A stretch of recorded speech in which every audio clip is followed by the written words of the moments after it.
All right, people, you know that sound. It is the Unfiltered band that meets another episode of Unfiltered coming at you. Episode number 43. I'm entitling this one Temptation Island, and thank you, Unfiltered band, for joining. You can always join the Unfiltered Revolution. Join it at Casey Stern if you're listening on Twitter. Get into the Twitter bio and subscribe to my YouTube channel. Like all the videos, comments, questions, come up with lists, whatever you want. I'm doing something a little different today. So normally I try and serve everyone, and most of what I'll do will be that way. I'm sure there's going to be niche sports you like, and if I'm doing basketball, I'm doing baseball, you don't like, and that's fine. I want to be able to kind of hit as many people as I can. This is a little bit different though, because I'm definitely serving myself with this, and I'm also serving a specific group of people. Hopefully I can entertain everyone, but I'm admitting that I'm doing it this way because it's necessary for me to do this Temptation Island episode and dedicate something to a group I've been a part of almost as long as I've been a part of my own family. You can consider it a second family, and that's the New York Islander family.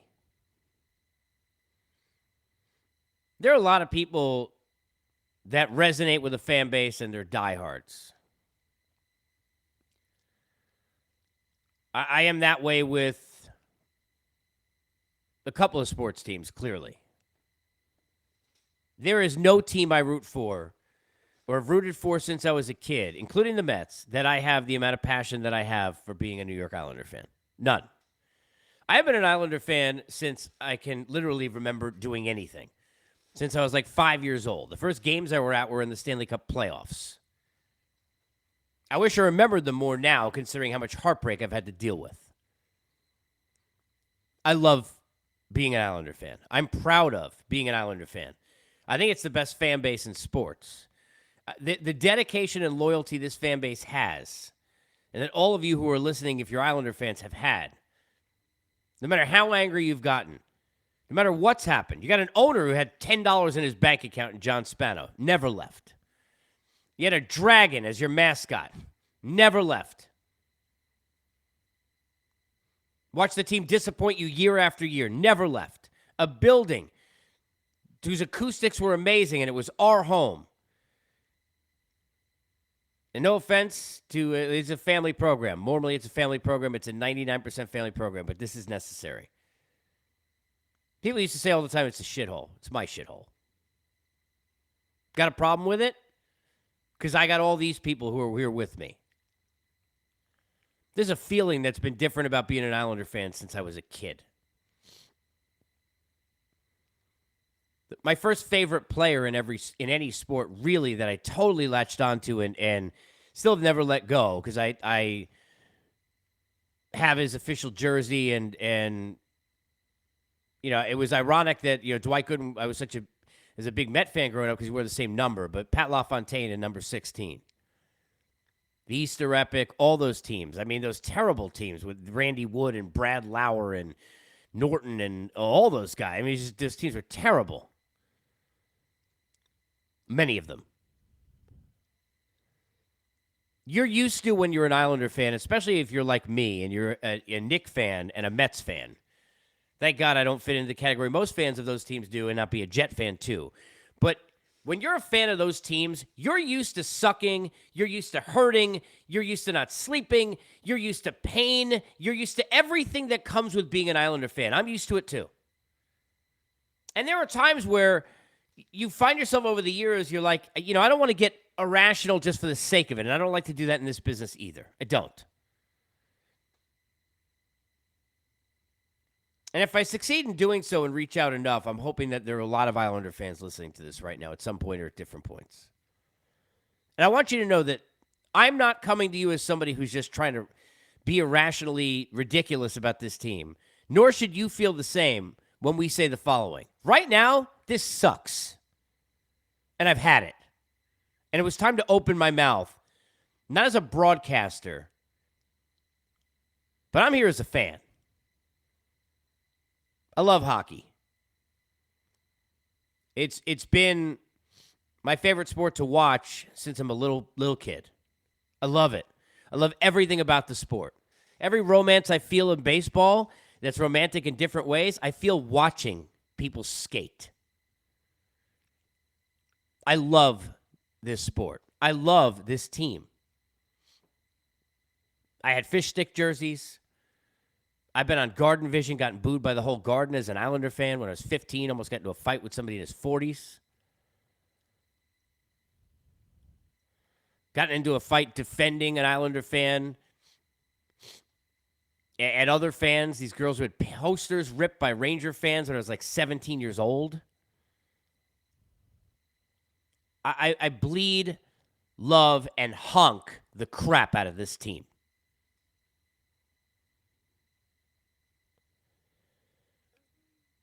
What happened in those back-to-back conference final runs was more special, and I said this in another pod.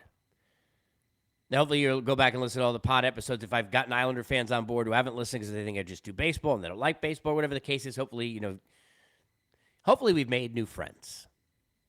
But I said this in another podcast. That Islander relationship with those teams wasn't just about those two teams. It was about COVID, the pandemic, the fears, all the things all of us were going through at different times in different ways, and what it meant to me, what those teams meant to me. What it said about all of us as Islander fans, that this group of undervalued, most of them, unheralded, most of them, unappreciated, most of them, underrated, most of them, players, that Barry Trotz, mind you, I'll get back to that, was able to wrangle together in that bubble year and that run and that following year when Eberle scores that overtime goal. I thought they were going to win Game 7. Ryan Pulock made that save. I thought they were going to win that series. But you know what? I was so proud of that team, and I said this the other day. I cried. The only other time I remember crying as an Islander fan, even though they've given us reasons to cry literally since birth, it seems, for me. The only other time I cried as an Islander fan, this is saddening, but true. And I loved Entourage. But in that first of the many lasts ever at the Coliseum, and I was at a couple of them, I think this one was against the Penguins in the playoffs, when Kevin Connolly was voicing that thing at the beginning before the game, and they had that whole lead up and all the 80s stuff, and you're like, this is the last game at the building. I was crying. That building, more than Shea Stadium, and my son's middle name is Shea, more than MSG, where I worked for and I love the Knicks, certainly more than Giant Stadium or MetLife, no offense. I mean, plus the traffic alone to get out of the parking lot made me not care. But that building was like my house. The love affair I have with this team is a romance unlike anything I've had in sports and never will again. And it will never change. Anybody who knows me knows that even it made me like twinge of emotional just thinking about it. Anybody who knows me in my life knows there's a different light about me when I talk about this team. There's a different light about me when I watch this team. I love this team. We dealt with so much crap and had so many times that as a fan of this team, you're excited about things that like no one else would be excited about. Let me give you some examples if diehards are listening. And I'm going to push the hell out of this on Twitter to get, because I really, and it's not for me. I mean this. It's for us. I'm doing a show specifically which is going to alienate 99% of what fan base I have, but whatever.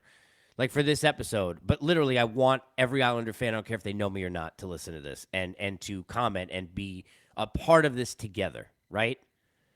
Because I want you to know I'm legit one of you. Legit. We have gotten so excited about so many minimal things over the years. I remember when Sean Bates and Michael Pekka and that group had that great road trip for 4 or 5 games, came home for Brian Trotz, I think it was his ceremony, right? And he was talking about how excited he was with the team. They had played well. I think they were 4-0-1 maybe. They played well for like 5 days, and it was like they won the cup. Is that the Turgeon game? Kasperitis Yager game? The 3 overtime Ferraro situations with the Capitals, one of which I described in another podcast. My mother waited in parking lot for 3 hours. Sean Bates. And many, many others. Being in Atlanta and not being able to be there during that last run they made for I was so emotionally invested because of things I was going through and COVID and everything else that it was really sad for me. And I was going to the Stanley Cup Finals. I mean, I told everybody I know.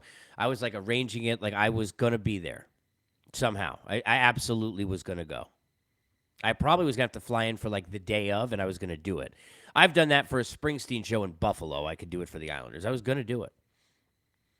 And they lost 1-0. But it didn't feel like the loss when they lost in that Game 7 of that other series with that guy with the blankie against a different team, where I think they had 10 shots on goal the whole game. Didn't feel like that, even after. Somehow still, even though back-to-back conference finals, even after all the misery we'd experienced, all the pain, it felt like the beginning of something still at the beginning. I remember watching all the post games and hearing everyone around the NHL, like even hearing like Ed Olczyk and those guys when they're doing the game, talking about and waxing poetic about what Barry had built and about what we were doing and about who we were and about, forget about just Barzal, the whole team and all of it. We were on the map and legitimately on that map. And what did we do to make the team better from cup contender to a cup? Zero. Zip, zilch, nada, nil, garbage, nothing, not a damn thing, nothing. Horse and what comes with it, Jack and what goes with it. Nothing. Got a new building, got a long road trip, had a rough season, went back into an off season. We're going to identify the problems with Lou Lamoriello, who, as I said on Twitter, and I'll say this again and again, and it's not, this is true, well-respected, unbelievable architect of all these different things and all these great things he's done, seems like a very kind man, seems like a good businessman, all that stuff, right? More past his prime than a groupie at a Poison concert if the concert was tonight. I don't mean past his prime them, I mean even today. That same person from 87, 88, today, that's how past the prime we're talking. I don't even know if he's awake. Right now, somebody sends him this podcast, you may have to explain it to him. Sorry. You earn that now, too. Now you earn that, too. Now you got the most passionate, loyal fan base, I think, on this earth. Looking at you, dead set ahead, asking you, so the big thing you decided was the problem, and the big move you made in the offseason was to fire Barry Trotz and reverse the best decision you made and the best thing that ever happened, even though the timing was great and the Capitals are idiots. But here's Barry Trotz. Because it wasn't fun enough, it was fun for me. And let me tell you something. If you want to tell me Matt Barzal is a problem and he didn't think it was fun enough, I'd like to tell him to go score goals. Why don't you shoot more? You got all this talent. You know, I used to say as a kid that Alexei Kovalov was like an overrated figure skater. I used to say to Ranger fans I knew. I love Matt Barzal. Love him. Score. Brock Nelson can't have twice the season you have. You're not dictating getting rid of Barry Trotz. And I don't know if necessarily that was the case anyway. But nobody else seemed to be having a problem. Noah Dobson wasn't having any issues. Certainly the goaltending's fine. What, Anthony Beauvillier wasn't consistent, not in the postseason because of Barry Trotz? Really? Is that what you think? Does anyone really think that?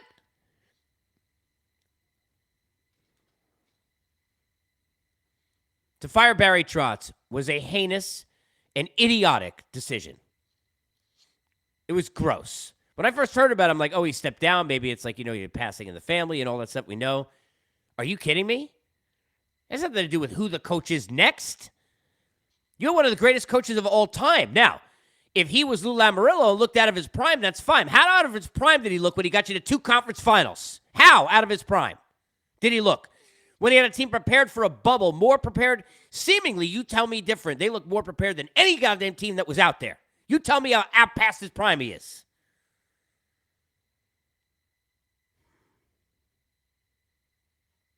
Then you get Romanov, not Natasha the Black Widow, but the defenseman. That's fine. But that's what the Islanders do again. Shop at Novit and Old Navy when everyone else is bloomies.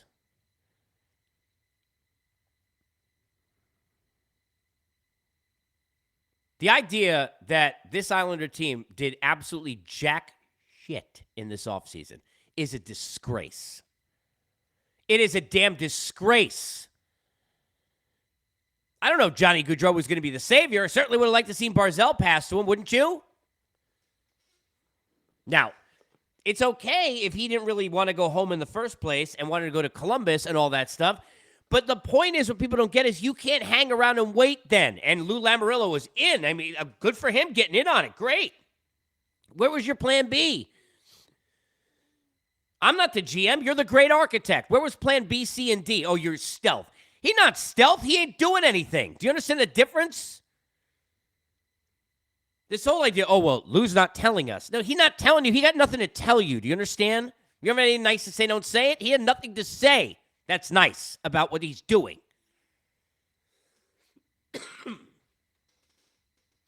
You lose out on Gaudreau. Okay, fine. Where were you going after that? Where's your pivot move? You improve anywhere. I mean, you can think about like all the other free agents, the Klingbergs, like all these people. Okay, you don't need this. You don't need that. That's fine. And that's when the Kadri thing happened. I'm like, okay, I don't want to pay him 7 years. I don't want to pay him that money either. And he's a center. But, okay, who knows? Like, I'm thinking, now, I don't have Barry Trotz. Would have been nice to have the greatest coach that you could possibly have to help you figure this out. But who knows? Like, I'm starting to this is me, as a fan, thinking to myself, like, well, if they bring in Kadri, maybe you put Nelson on the wing with Barzal and see what happens. Why not? Look how well Brock has played and how confident he is. Or let Barzal go on the wing with Brock. That's what I would have done if they got Kadri. My own take. I know everyone's obsession with Wallstrom and Bouvillier, and that's great, and I'm obsessed with them too. And this is what we do as Islanders, like, forever, right? Still waiting for, like, Scott Sijens to do something and Brett Lindros. Or honestly, really, this is what we do. But I would put Brock with Barzal and said, okay, right now, let's just go. See what happens. He would have made the team better. Kadri's definitely, look, somewhere the roster's getting better. I didn't want to pay him the money either. But at least it was like, okay. And I don't like the sake of doing something to do it, but I also don't like doing nothing. Like you don't care. I don't want to hear Ledecky, and I want to hear these people again. We're back to Charles. Here we go all over again. We want to win. We want to win at the highest level. We're going to do anything. You're not doing anything. Garth Snow's picks a bunch of kids who play their asses off, and Barry Trotz, that's what got you to those conference finals at goaltending. Wake up.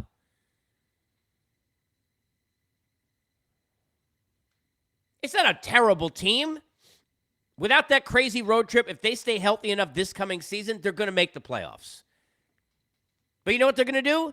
They're going to be the 7 or the 8 seed, and then you're going to hope the goaltending stands on its head and has a run. And, hey, look, they very well may for a round or two.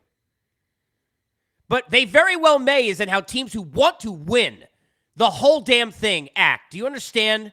It's not just about money. It's about just the way you are. You don't hear anything. You hear Lou get out yesterday or after Gaudreau and say, hey, fans, don't worry about it because we're on it. We know this team's got to be better. We're going to be better. It's not enough. That's what I want to hear. That's what I want to hear. You know, look, and I'm no Yankee fan. Everybody knows me. But the Yankees, even though they lost, they haven't won the World Series. They've had, every time I ever talk to Brian Cashman or you hear him, we're not good enough. Why? They didn't win the World Series. It's not good enough. The goal's not to just get in the playoffs. The goal's not to barely just get in. It's a disgrace right now. You don't trust Lou. You don't trust the coaching because, who knows what yet, right? You don't trust Barzal because it looks like he's more talented than he is performance. Facts. Brock was your best player. And by the way, who do you think did that? Look, I like Brock Nelson. I was at his first game. I remember it in the playoffs with the Penguins, and all that's great, right? I like the guy. I do. Always did. You're going to tell me Barry Trotz isn't the biggest reason Brock Nelson turned into one of the best two-way centers in the league? You damn well he's the biggest reason. He's the biggest reason. Oh, let's just take him. Oh, sure. You know, yeah, this fan base is nuts. A lot of the fans are nuts. Like, the crapping on Josh Bailey stuff has been funny to me for years. It's like, I never looked at Josh Bailey like he had to be the same. He wasn't Tavares. Let me tell you something. Kyle Okposo, who should have still been there, assuming the health would have been the same, and Josh Bailey and guys like that, these are guys who showed up every day and played their asses off. Yeah, Josh Bailey's inconsistent. You know when he's consistent in the playoffs. That works for me. Sorry. I got no problem with Josh Bailey. He's one of the most underrated Islanders of all time. Sorry, grow up. Like, honestly. Like, I think most fans, like, it's tongue-in-cheek now and kind of get it. But it's like, what did you think he was supposed to be? It's the expectations that you had wrong.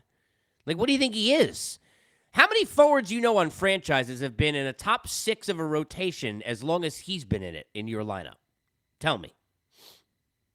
There aren't that many. Most of them are all-stars. There aren't that many that aren't all-stars. How's he doing it?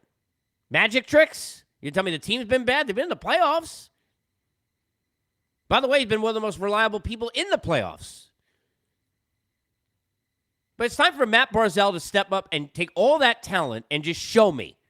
Not just showing Pierre Maguire when it counts. It's time for Lou Lamoriello to either wake up from his nap, tell us he's quitting, or find a trade tomorrow.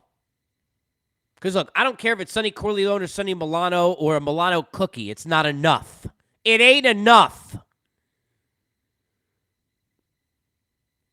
You got a new, beautiful building. You got a rabid fan base that are absolute lunatics, and they deserve better from you.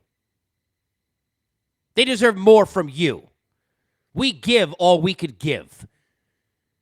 Investing emotionally, financially, anything we can. Time, all the time. For decades. You give this time. I know the players in that room give. We all trust that. I don't think there's any fan listening to this, or certainly not me, myself, or any on Twitter, even the biggest, crankiest fans of this fan base, who don't think that Cizikas and Clutterbuck and Matt Martin and Bailey and Pajot, from what we already know of him in 2 years, and Brock, we could go on forever. And Andrews, we know they're going to give you, I'm going to name every player. We know. They're going to maximize what they can if they're healthy. But that ain't good enough when you want to win. That's not good enough when you tell us you want to win. It's time to show up. And for Lou Lamoriello, it's time to wake the hell up. Seriously. Or retire. You've had a great career. But your smartest move was Barry Trotz. Your dumbest was firing him. Right now, my trust level of the Islanders is very low, and of the Mets is very high, and I feel like I need to see a therapist this afternoon just saying that out loud. I am proud to be part of this fan base. This is a very self-serving episode. It's very dedicated, one-stop shop. That's it. But I am proud to be a member of the same group all of you are. Proud. Like you have no idea. I love this team. I, as recently as a week ago, went back and watched playoff games from the last few years while I was just hanging out, like, on YouTube. I love this team. But I'm not taking this shit anymore. And neither should you. Unfiltered. Join the revolution. At Casey Stern. I only eat lunch and get lunch if you follow me and like all the videos. So it's up to you. I mean, I'm hungry. I'd like a turkey sandwich. See you guys soon.